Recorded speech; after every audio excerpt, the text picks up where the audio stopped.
વાગર્થા વિવશં પૃક્તો વાગર્થ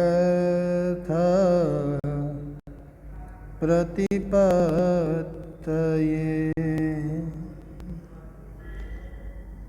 જગતઃ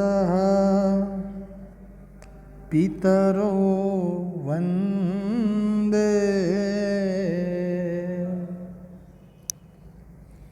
પાર્વતી પરમેશ્વરો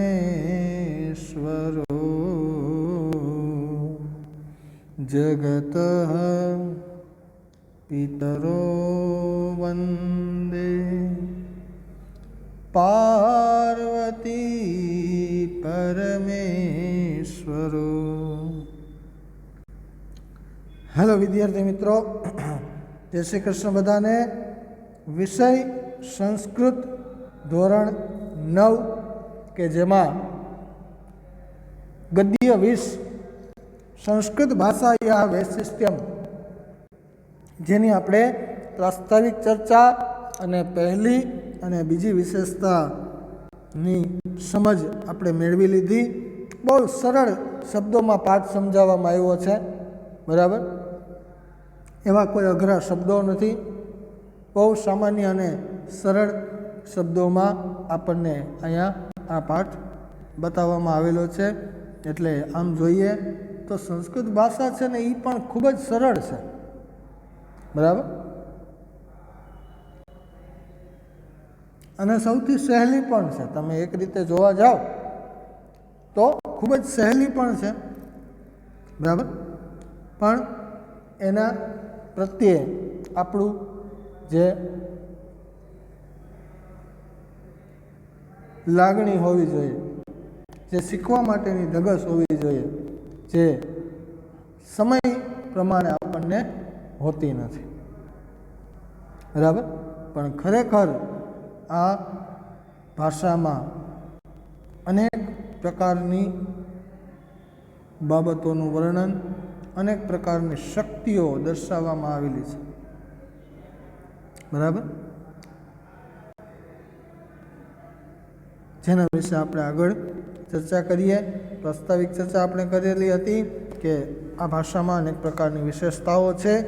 આપણા ભારતની પ્રાચીનતમ ભાષા છે અને આપણી સાંસ્કૃતિક રાષ્ટ્રભાષા પણ કહેવામાં આવે છે, જે પ્રાચીન સભ્યતા અને સંસ્કૃતિની વાહક છે.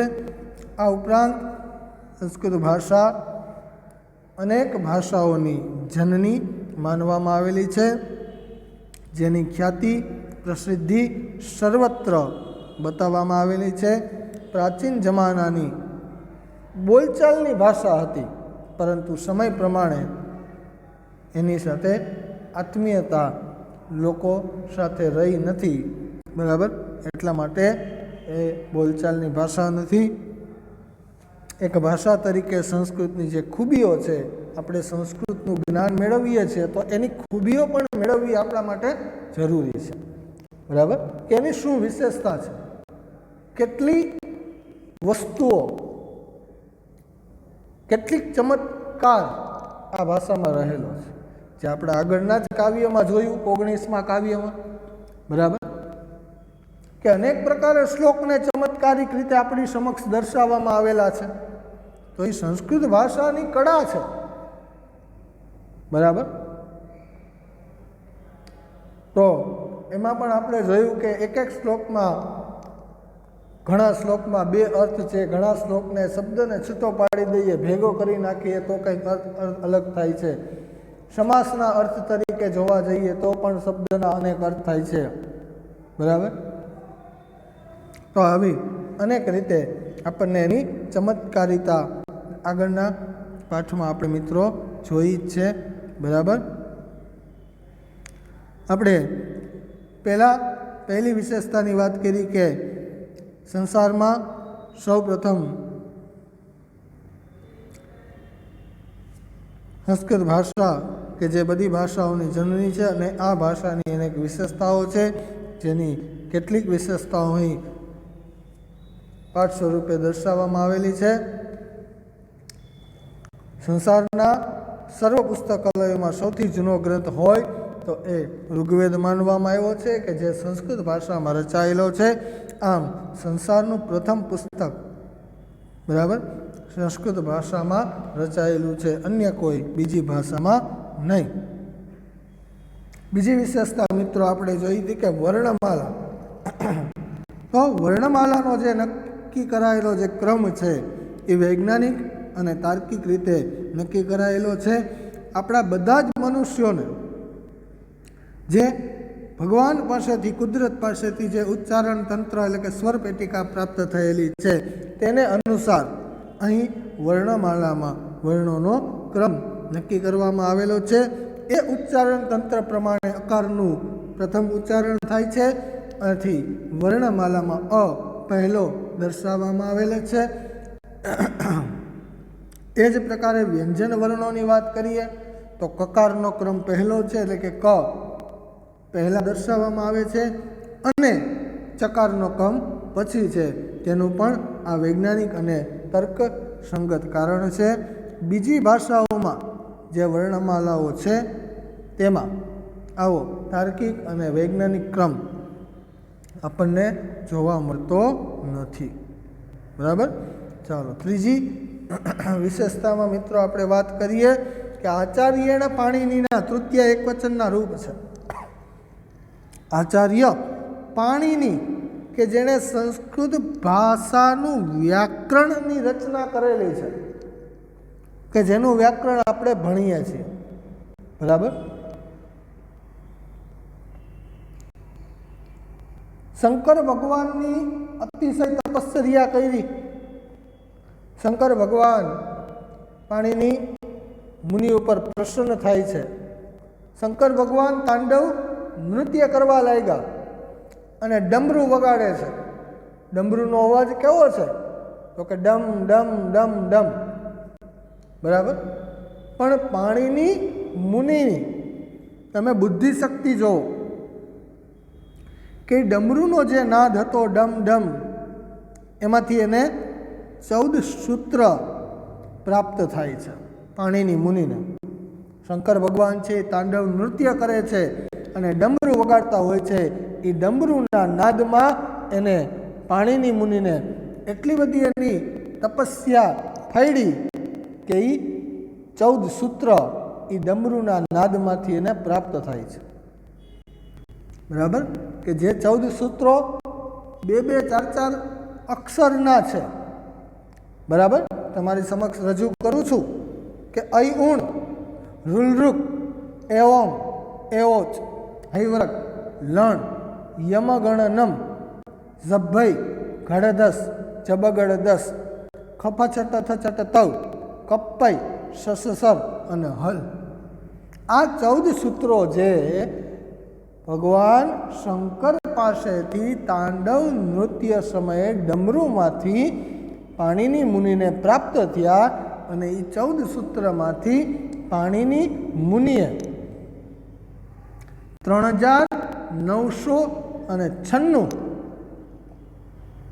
સૂત્રની રચના કરી. બરાબર. કેટલા સૂત્રોની રચના કરી 14માંથી તો કે 3996 એટલે કે આશરે 4000. બરાબર. ફિક્સ આંકડો તમને મેં કીધો 3996 સૂત્ર છે. બરાબર. અને એ 3996 સૂત્ર છે એ સંસ્કૃત ભાષાનું વ્યાકરણ છે. બરાબર. એ સૂત્રાત્મક વ્યાકરણ પાણીની મુનિ દ્વારા રચાયેલું છે. બરાબર.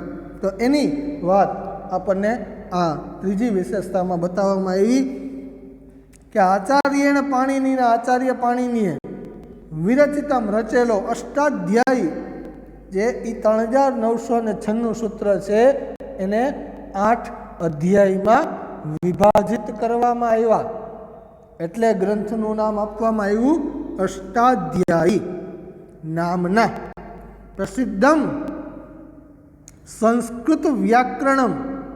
પ્રસિદ્ધ સંસ્કૃત વ્યાકરણ છે એ માનવ મસ્તિષ્કસ્ય સર્વોત્તમા કૃતિ વર્તતે. મનુષ્યના મગજની એટલે કે માનવના મગજની સર્વોત્તમા કૃતિ, ઉત્તમમાં ઉત્તમ કૃતિ આ જગત ઉપરની માનવામાં આવી છે. કારણ કે 14માંથી 3996 સૂત્ર એ પાણીની મુનિના મસ્તિષ્કમાં રચાણા છે. બરાબર?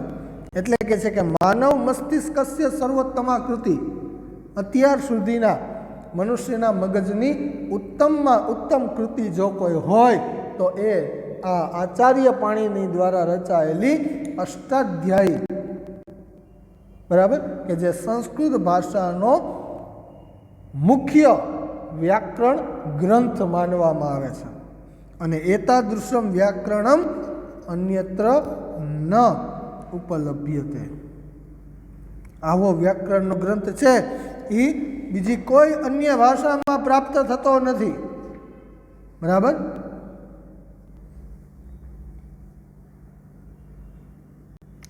આ ગ્રંથની જે રચના છે મિત્રો એ અત્યંત વૈજ્ઞાનિક અને તાર્કિક રીતે કરવામાં આવેલી છે.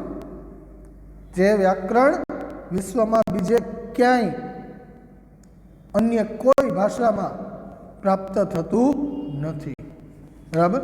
તો આવું સંસ્કૃત ભાષાની વિશેષતા અહીંયા આપણને બતાવવામાં આવી છે કે જે આચાર્ય પાણીની દ્વારા રચાયેલો અષ્ટાધ્યાયી ગ્રંથ. બરાબર?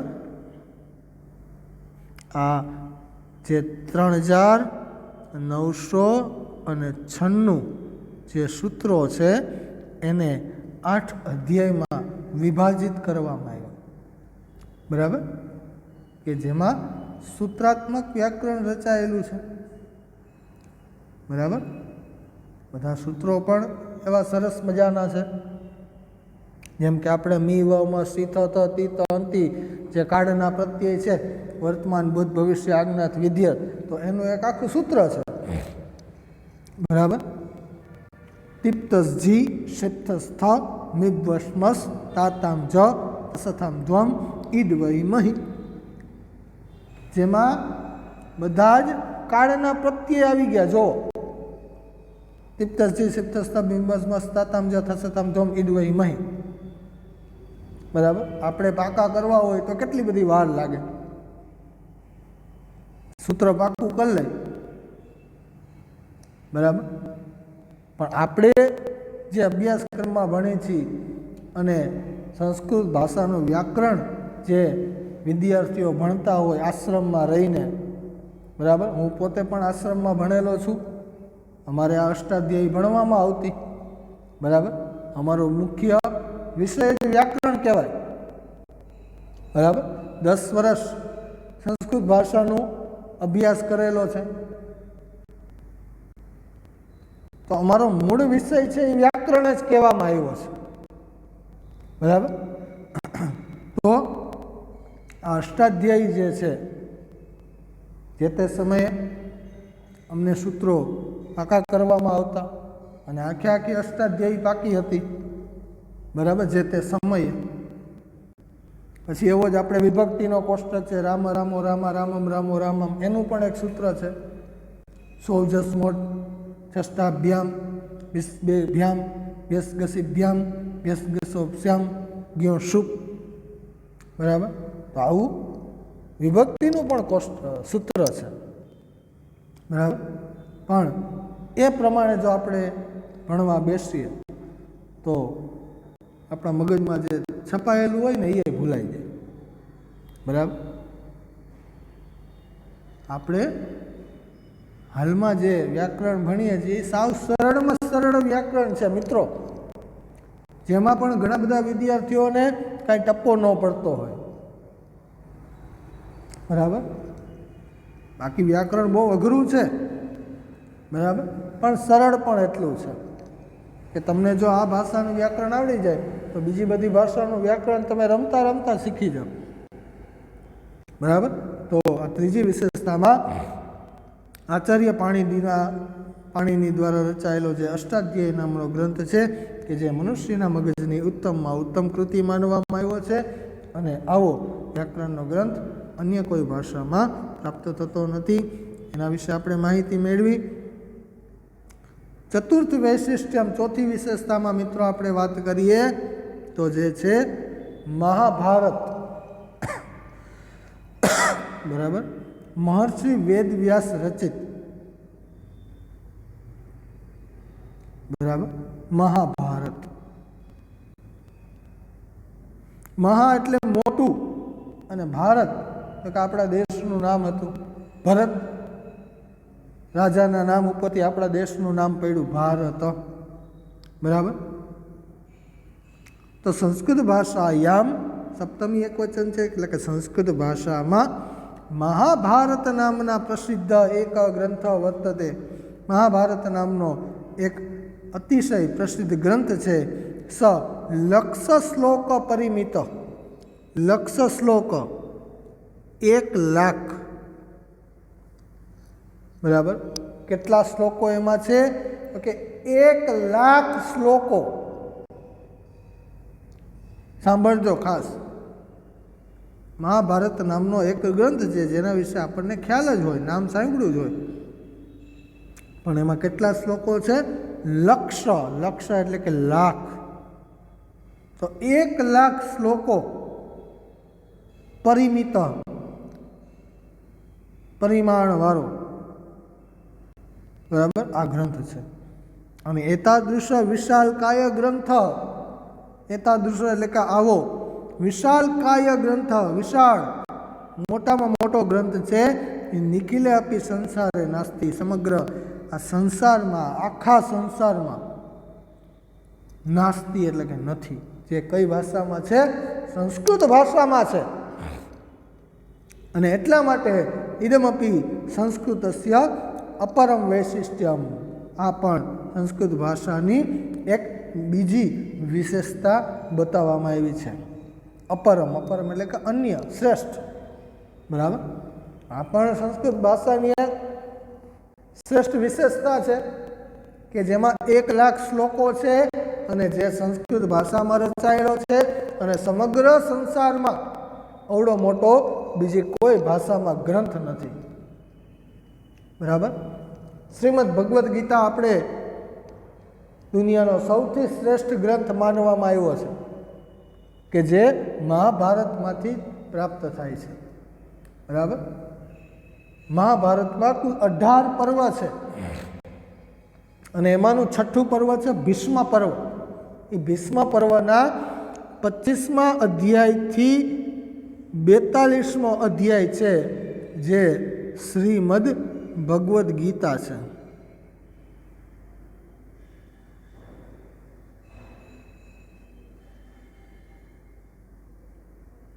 બરાબર, મહાભારતનું ભીષ્મ પર્વ. ભીષ્મ પર્વમાં અધ્યાય 25થી અધ્યાય 42 કે જે શ્રીમદ ભગવદ્ ગીતા, જે ભગવાન કૃષ્ણ દ્વારા ગવાયેલો કાવ્ય છે. બરાબર, તો એ ગ્રંથ પણ આપણને આ મહાભારતમાંથી જ પ્રાપ્ત થાય છે. બરાબર, શ્રીમદ ભગવદ્ ગીતામાં કુલ શ્લોકોની સંખ્યા આપણે મિત્રો ગણીએ, બરાબર, તો 700 શ્લોકો છે, 18 અધ્યાય છે. બરાબર, શ્લોક તો કે 700 શ્લોક છે. બરાબર, 4 વ્યક્તિઓ વચ્ચેનો સંવાદ છે શ્રીમદ ભગવદ્ ગીતા. કયા કયા 4? તો કે ભગવાન શ્રી કૃષ્ણ, બરાબર, જેના સૌથી વધારે 500 ઉપર શ્લોકો બોલેલા છે. ત્યાર પછી છે અર્જુન કે જેણે 85 શ્લોકો બોલેલા છે શ્રીમદ ભગવદ્ ગીતામાં. બરાબર, એના પછી આવે છે ધૃતરાષ્ટ્ર અને સંજય. બરાબર, સૌથી વધારે શ્લોકો ભગવાન કૃષ્ણએ બોલેલા છે. ત્યાર પછી અર્જુન આવે છે. બરાબર, ત્યાર પછી સંજય અને એક શ્લોક ધૃતરાષ્ટ્ર દ્વારા બોલાયેલો છે. બરાબર. ધર્મક્ષેત્રે કુરુક્ષેત્રે સમવેતા યુયુત્સવ મામકા પાંડવાસ્ત્યવ કિમ કુર્વત સંજય. ધૃતરાષ્ટ્ર છે એ સંજયને પૂછે છે. ધૃતરાષ્ટ્ર છે એ આંધળા છે. બરાબર. સંજયને પૂછે છે કે ધર્મક્ષેત્રે કુરુક્ષેત્રે સમવેતા યુયુત્સવ. આ ધર્મક્ષેત્ર જે કુરુક્ષેત્ર કહેવાય છે એમાં સમવેતા ભેગા થયેલા યુયુત્સવ જે યોદ્ધાઓ છે કે જે મામકા મારા એટલે કે કૌરવો પાંડવા ચૈવ કિમ કુર્વત સંજય. હે સંજય, આ કૌરવો અને પાંડવો જે કુરુક્ષેત્ર જે ધર્મક્ષેત્ર કહેવાય છે અને એમાં સમવેતા ભેગા થયેલા જે યોદ્ધાઓ છે યુયુત્સવ. બરાબર. એ કિમા કુર્વત શું કરે છે એ કે ત્યાંથી ગીતાજીની શરૂઆત થાય છે અને ગીતાજીનો છેલ્લો શ્લોક છે યત્ર યોગેશ્વર કૃષ્ણો યત્ર પાર્થો ધનુર્ધર તત્ર શ્રી વિજયોર્ભૂતિ ધ્રુવા નીતિર્મતિર્મમ. બરાબર. યત્ર યોગેશ્વર કૃષ્ણ યત્ર પાર્થો ધનુર્ધર તત્ર શ્રી વિજય. જ્યાં યોગેશ્વર કૃષ્ણ હોય અને પાર્થ જેવો એટલે કે અર્જુન જેવો ધનુર્ધર હોય ને ત્યાં વિજય. તત્ર શ્રી વિજય ધ્રુવા નીતિર્મતિર્મમ. ચોક્કસ પ્રકારે ત્યાં વિજય હોય ને હોય જ. બરાબર. તો આ મહાભારતમાંથી લેવાયેલો શ્રીમદ ભગવદ્ ગીતા ગ્રંથ છે. બરાબર. એટલે આપણે આની થોડી વિશેષતા મેળવી. ગીતા જયંતિ માગસર શુદ્ધ એકાદશી કે જેને મોક્ષદા એકાદશી કહેવાય છે થોડા જ દિવસમાં આવે છે. બરાબર. મોક્ષદા એકાદશી એ દિવસે ભગવાન કૃષ્ણએ અર્જુનને ઉપદેશ આપેલો છે. એટલે ગીતા જયંતિ તરીકે પણ એ દિવસને કહેવામાં આવે છે. બરાબર. જે દિવસે 25 તારીખ છે. બરાબર. જેને આપણે નાતાલ તરીકે ઉજવીએ છીએ. બરાબર. પણ એ આપણો તહેવાર નથી. બરાબર. એ ખ્રિસ્તીઓનો તહેવાર છે. બરાબર. આપણા માટે સૌથી ઉત્તમ આ દિવસે છે મોક્ષદા એકાદશી. બરાબર. કે જે એકાદશીનું વ્રત કરવાથી મોક્ષની પ્રાપ્તિ થાય છે. બરાબર.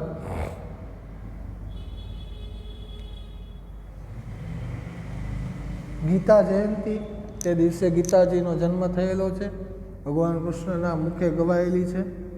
બરાબર. તો આ દિવસને શ્રેષ્ઠ દિવસ માનવામાં આવે છે. આ સાથે આપણે અહીંયા ચોથી વિશેષતાને પૂરી કરીએ મિત્રો. 5, 6, 7, 8 આ 4 વિશેષતાઓ આપણે બાકી છે જેમાં આપણે આગળ વધીએ. ત્યાં સુધી અસ્તુ. જય શ્રી કૃષ્ણ.